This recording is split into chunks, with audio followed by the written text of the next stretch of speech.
All right, Pouring Nation, if you want to get consistent, repeatable results with your acrylic pours, you have to be consistent in how you measure and mix your acrylic paints.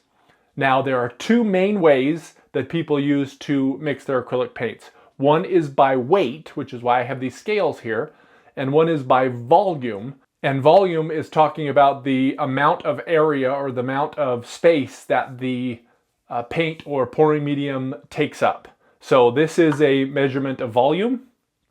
This is a measurement of volume, and these two would be measurements in weight. My preferred method is to do everything by weight. There's a couple of reasons for that. First of all, I don't like having to clean these up when I use them for paintings, especially when I'm making really small volumes like I made recently. You know, this is a 3-ounce cup, this is 2 ounces of paint. So, you know, you're using 1/3 of an ounce of paint and 2/3 of an ounce of pouring medium and then a little bit of water. It's a pain to do that here.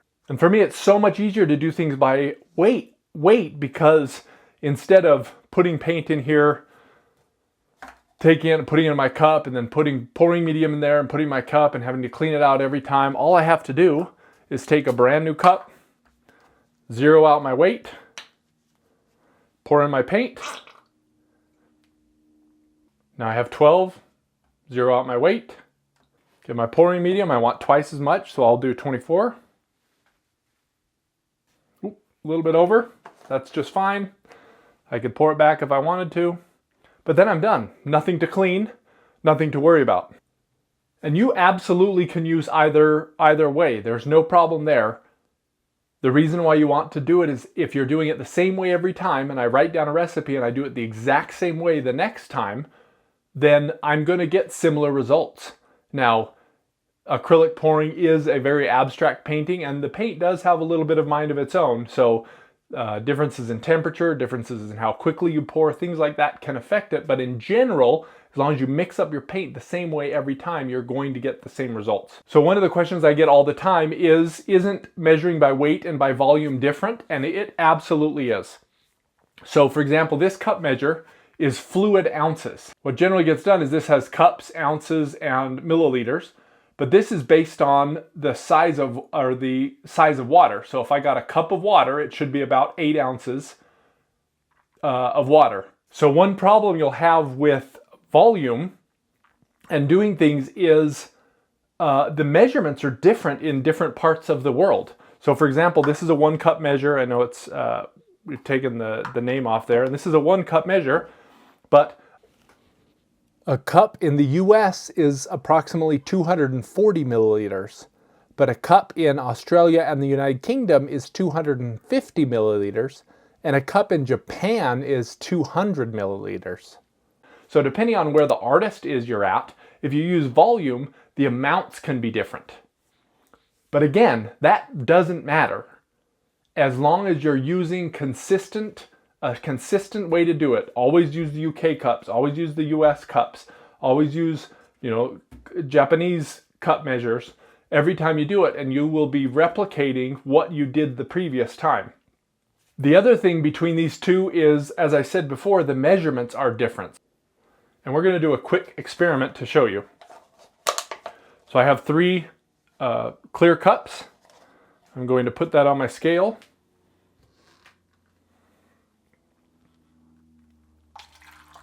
I'm going to measure 100 grams of water. Now I'm doing this in grams because I can get more detailed. So this would only be 3 ounces. So if I mix things up in ounces, I'd have to do 1/4 ounces and things like that. And I don't really like to do that. It's easier for me to do it in grams. But here I have 100 grams of water. And then we're going to take this. I'm going to put it in here. And then I'm going to take my glue. I'm going to do 100 grams of glue.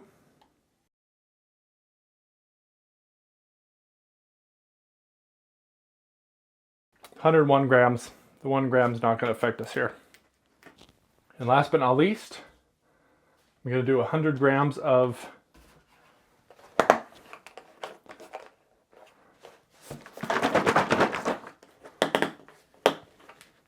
100 grams of Floetrol.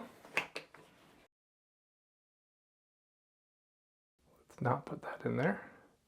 This also is why you strain your Floetrol. Nobody wants something like that in their paint.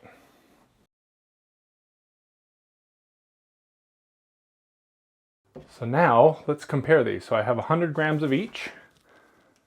Put them like this. Now if you notice, the measurements aren't the same. It looks like the Floetrol on the right is slightly more than the water, which is slightly more than the glue. But look how small those differences are. That's for 3 ounces or 100 milliliters or 100 grams of paint. So because these are all liquids, they're going to be closer to the same density. It's not like doing gold and feathers, you know, a pound of gold and a pound of feathers. They're way different. But for liquids like this, they are very similar. So yes, there is a difference, but again, this is not a precise art. So those small differences don't matter. Now, if I was making a gallon or 2 gallons, maybe those differences would be big enough, but I rarely make quantities that big. So yes, the difference between weight and volume is different, but not a huge amount of difference in this case, not enough for me to worry about.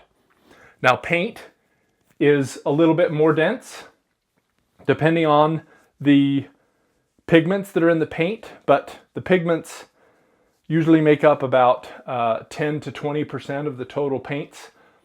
So there is some give or take there, but again, as long as we're measuring and using the same way to measure every single time, we can adjust what we want to get the results that we want. Maybe if I'm doing it by weight, it works perfectly. If I do it by volume, then my paints are a little bit thinner than I would normally like them. Then we just add a little bit more of the paint to the by volume, and I can continue to do that over and over and repeat the pour and the mixture so I get more consistent results. I know a lot of you out there, especially me when I'm making, again, these little small versions, it's very important that I use the same mixture when I know a recipe that works so that I get consistent results. So again, I recommend using a scale for doing your acrylic pours, but all scales are not made the same. I would always recommend a scale like this over a scale like this. And let me show you why. This scale, the actual weight piece is separate from the body. This scale, the weight piece and the body are the same thing. And let me show you the problem that I've had with scales like this. When I put something on the scale, and then I go to use the button to change the unit of measure or to zero it out, nothing changes. See how this all stayed the same? Watch the difference here. If I put it on this scale, I'm going to turn it on and zero it first.